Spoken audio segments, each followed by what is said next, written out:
So in the first meeting, our seminar, I have talked about the basic structure of a paper. I think the most important components of a paper, including introduction, then we have a main body. The main body basically is a technical report, include the specific objective and specific method you use and the specific results you get. Okay, so that's the main body.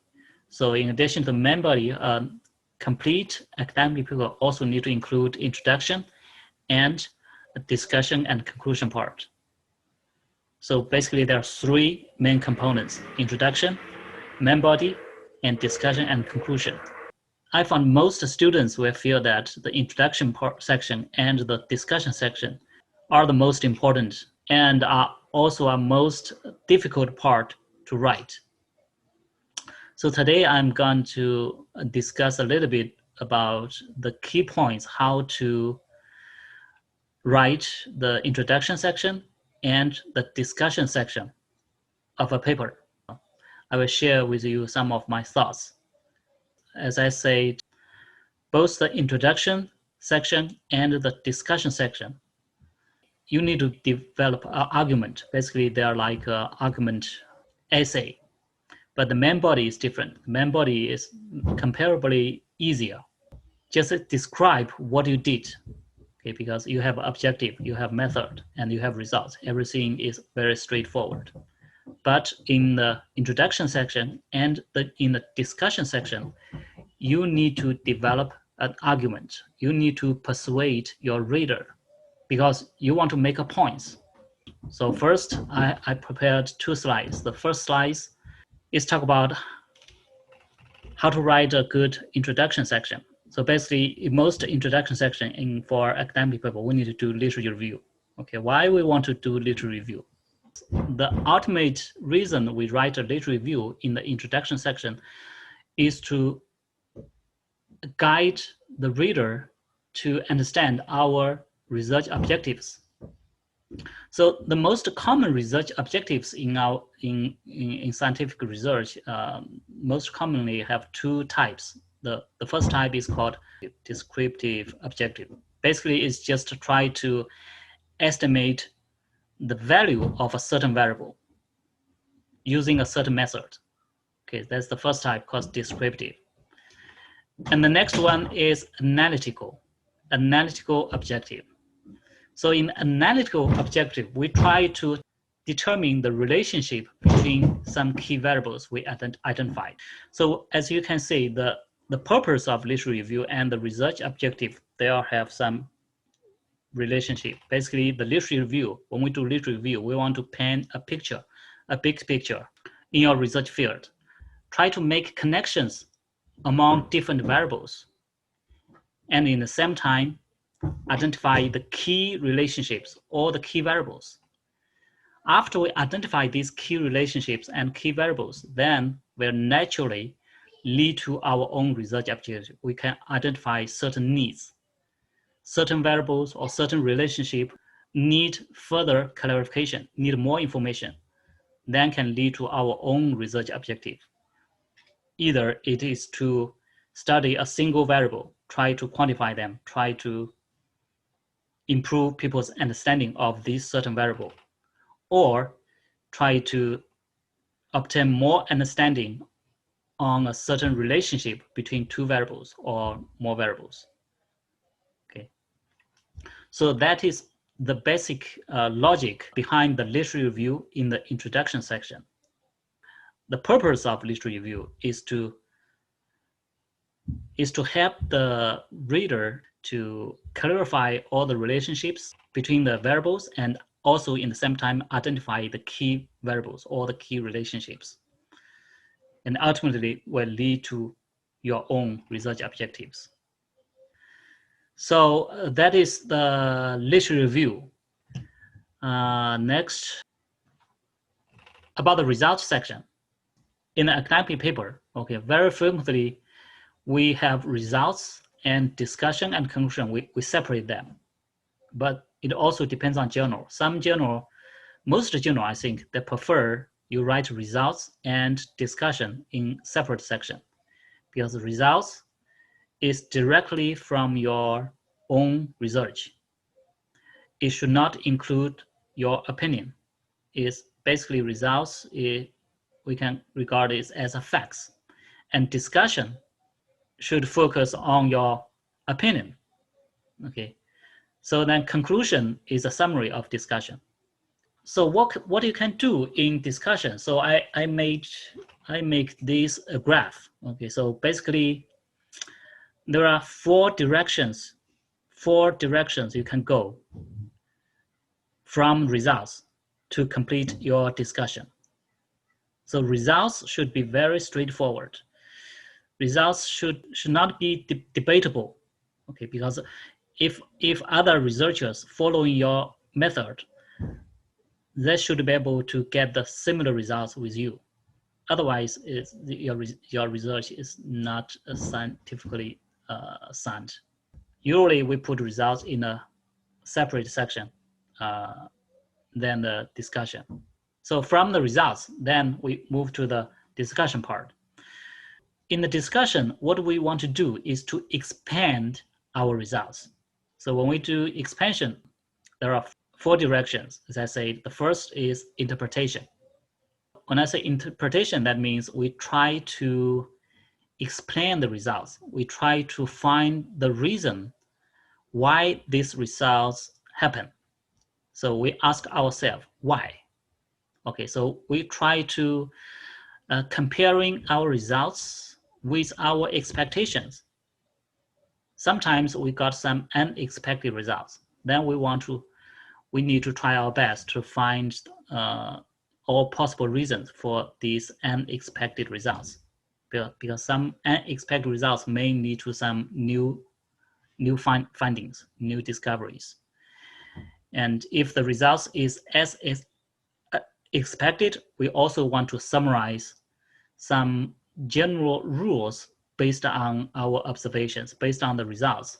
Is there any general rules we can summarize? So why these results happen? So there must be some reason behind it. So that is what we need to discuss in the first direction. It's called interpretation. Okay, try to summarize all the theory, all the explanation we can think of based on the current results. So the next direction is implications. Is right opposite to the first direction. So first direction is going back, try to find the reason for these results. The next direction is implication, is going forward, is try to find the consequence of the results. So we ask ourselves, so what? What are the possible consequences? And specifically, we want to fit our results into our long-term goal. Because when we set up our research objectives, we not only have a short-term current research objective, we usually should have a long-term goal. Okay. Because the long-term goal, we're not expected to achieve that goal within the current study, but we always want to move to that direction. So we can fit our results into the context of our long-term goal to see what are the real contribution of the current results to our long-term goal. Okay, so there may be multiple implications. So if we have these results, we can have a lot of different impact in many different areas. Okay, so that's we want to expand our results. First is direction is moving back to try to find the reason. Try to find all the possible reasons which lead to these results. Some are expected reasons, some are unexpected reasons. And the second is to move forward, try to find all the possible consequences from the current results. So I say these two directions, interpretations and implications, are the main expansion of results, because the results is very specific. Okay, maybe it's, the specific results is defined by our specific method and specific objectives. But in order to find all the possible benefit from these results, we want to expand these results. That's what we do in discussion. The method to expand the results first is to move backward, to ask why these results. Second is move forward to ask so what. So another way is first to move up, try to summarize some theory or generate some hypothesis. And so what sometimes is more in the application side. So since we have these results, what's the possible application? So another way, we can say it is moving downwards to be more specific. So the results, when you expand it, the first idea is we can move backward to find the reason, or we can move forward to find the consequence. And another way to think about it is first we move up to try to generalize some certain rules, generalize. And the second direction is try to move downward. That means to be more specific. If we have these results, if we meet some new situation in a different situation, different application situation, what could be the consequence? What could be the potential impact? So basically is multiple direction. Move backward, forward, up, and down. So basically it's just we're trying to expand our results, try to maximize the possible benefit from the current results. Okay, so I call it main expansion. So in addition to the main expansion, there are still two things we can do. So the third direction is limitations, and the fourth is recommendations. So I call these two directions supplemental strengthen. So we want to strengthen our results, okay, because our results is often limited by our specific objective, by our specific method, and our specific results. Okay, so there's always a lot of limitations. We have limited amount of time to do the research. After we finished our research, there's always some distance to our long-term goal. Okay, so we want to expand it. But we need to be careful that when we discuss our limitations, the purpose to discuss our limitations is to try to improve our credibility. Okay, so we don't want to emphasize our weakness. That's not the idea of to discuss limitations.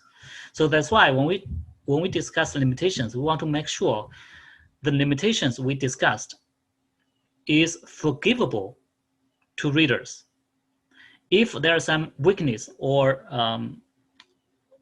shortcomings in our research, we should try our best to overcome these weakness and shortcomings before we start to write papers. Okay, so limitations is not a place. Sometimes students do that, not a place to put excuse for poor research design or poor research results. That's not the way. Remember, the purpose we talk about the limitations of our results is try to improve our credibility, is to let the readers know we are not overlooking some shortcomings or weakness. We are aware they exist, but for some forgivable reason, we accept these limitations. Okay, so these limitations need to be forgivable by the readers. Otherwise, people will think low of your research. Okay, and since we have limitations, very naturally we can make some recommendations. So basically, recommendations is that means we recognize there's still something need to be done after our research in order to achieve our long-term goal.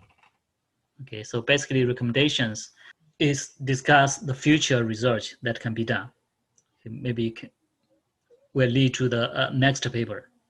Okay, and when we make recommendations, we also need to be careful that the more specific, the better. So sometimes some students want to make some very general recommendations.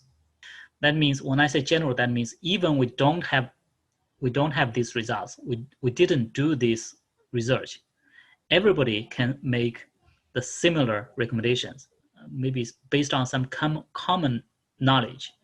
So this kind of recommendations is not good. So you want to skip it because it will not give you more credit if you write these very general recommendations. So the recommendation should be, it would be better to be based on your results, to be specific. Okay, so it should come from your results. Because you have these results, then you can make more specific recommendations. So this will prove that you really have a good sense about what your results really mean.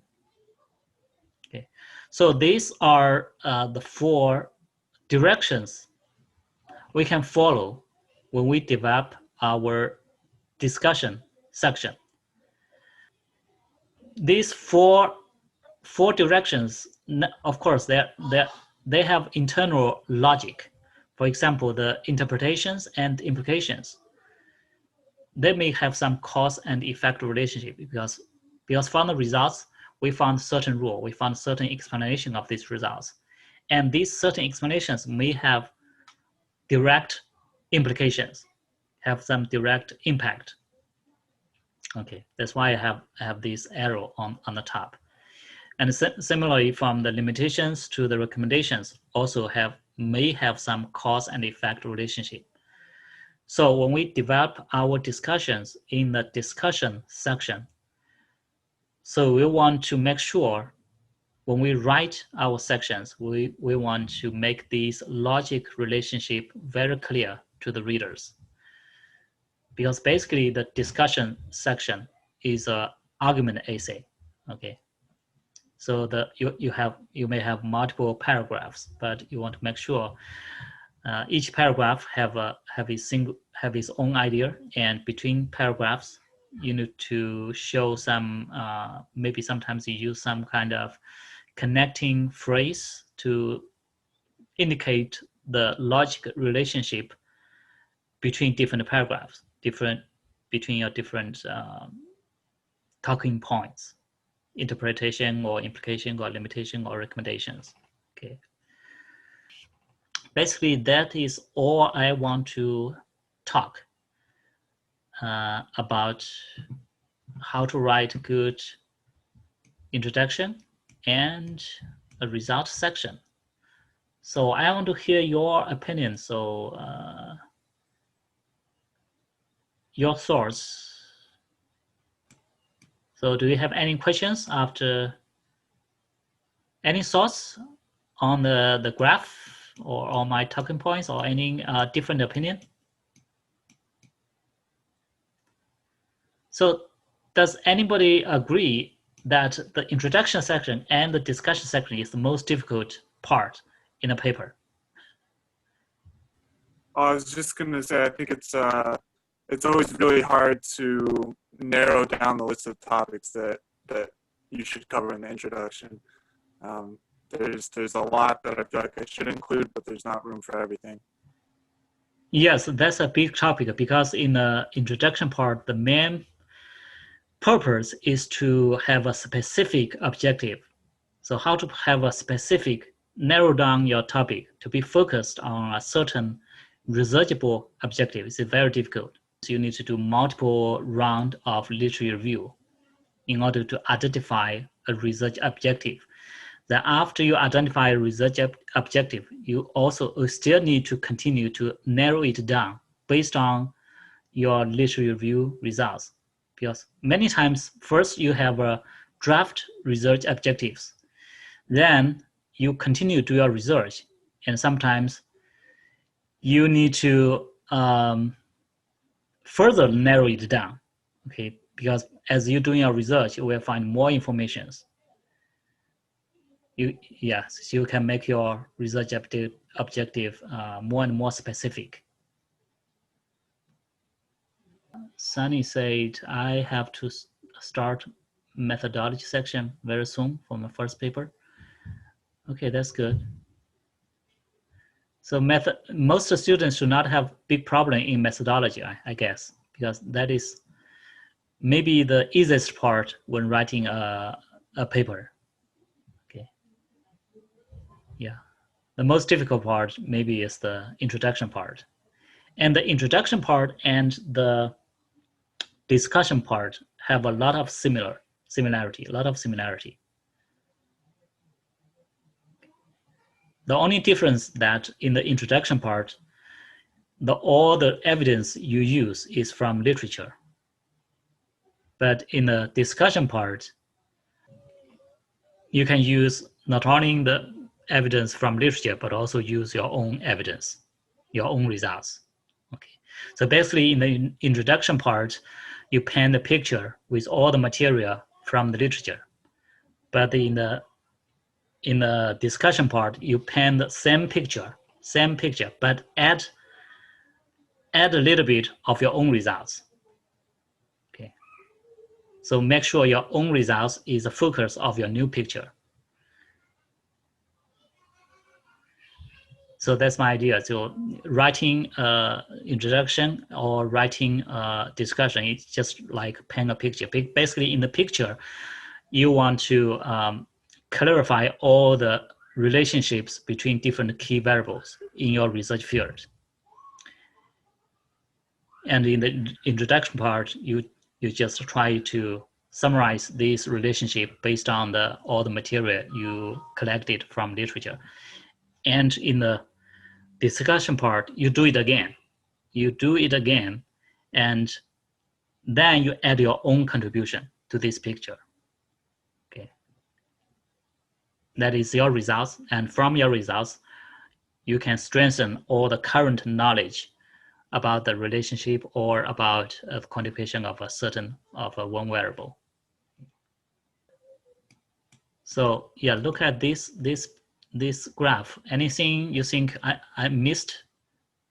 So I try to make this figure useful. So anybody think anything I can add to this figure? So I say there's opinion say discussion part is challenging. Yeah, discussion part is challenging. So some students don't know the difference between the results and discussion. Okay, so I always want to emphasize the difference because many students, when they first write their paper, they use their results as their discussion. They don't have real discussion. They just list all the results, put all the data there, then write a conclusion. Okay, so the discussion part really can demonstrate your thinking power. Okay, you really need to go deep to think, to find out all the possible reason and all the possible consequence of your results. That will demonstrate your thinking power. So there's some examples for the implication and recommendations. So implications, very simple. Implications, as I said, it is moving forward. It is a consequence. Sometimes you have a results, and from that results you can summarize some theory sometimes. And implications is when you use this theory in a certain specific situation, then you have a specific consequence. Okay, that could be a very specific implications.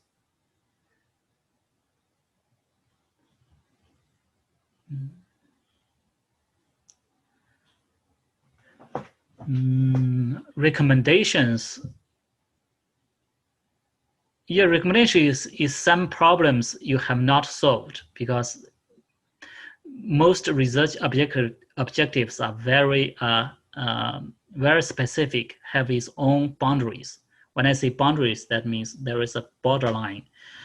So you just complete everything within this borderline, within your limited amount of time, within your capability, your available resources, and everything out of the boundary, you can make recommendations.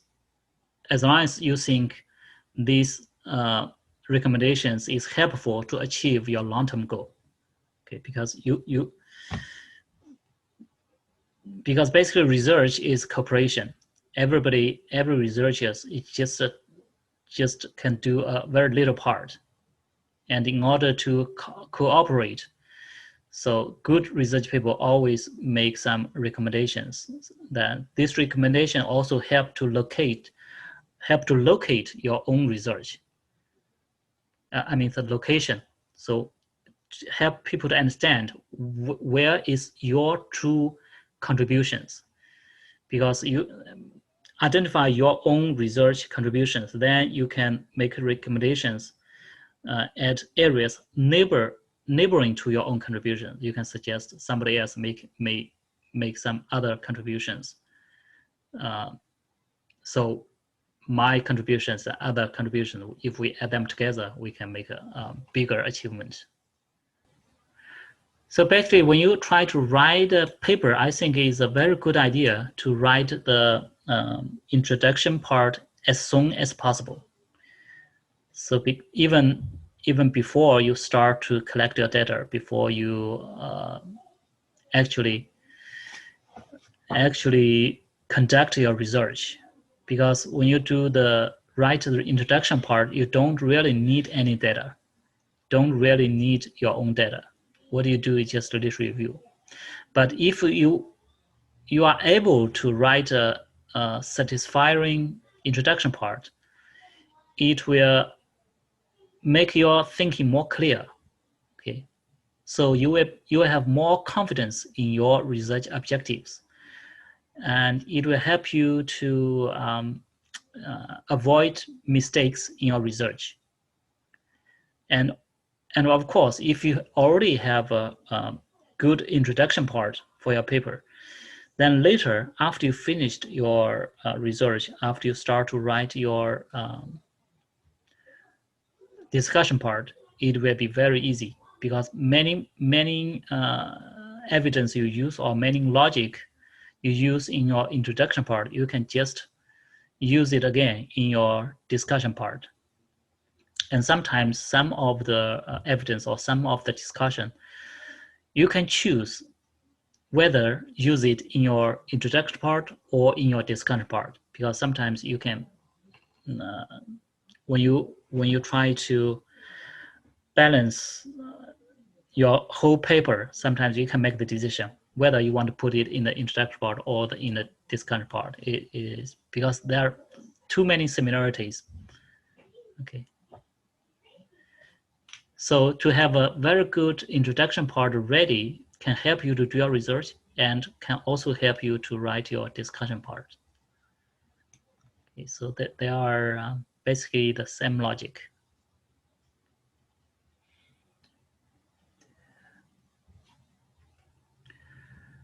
Okay, so that's all I want to talk today.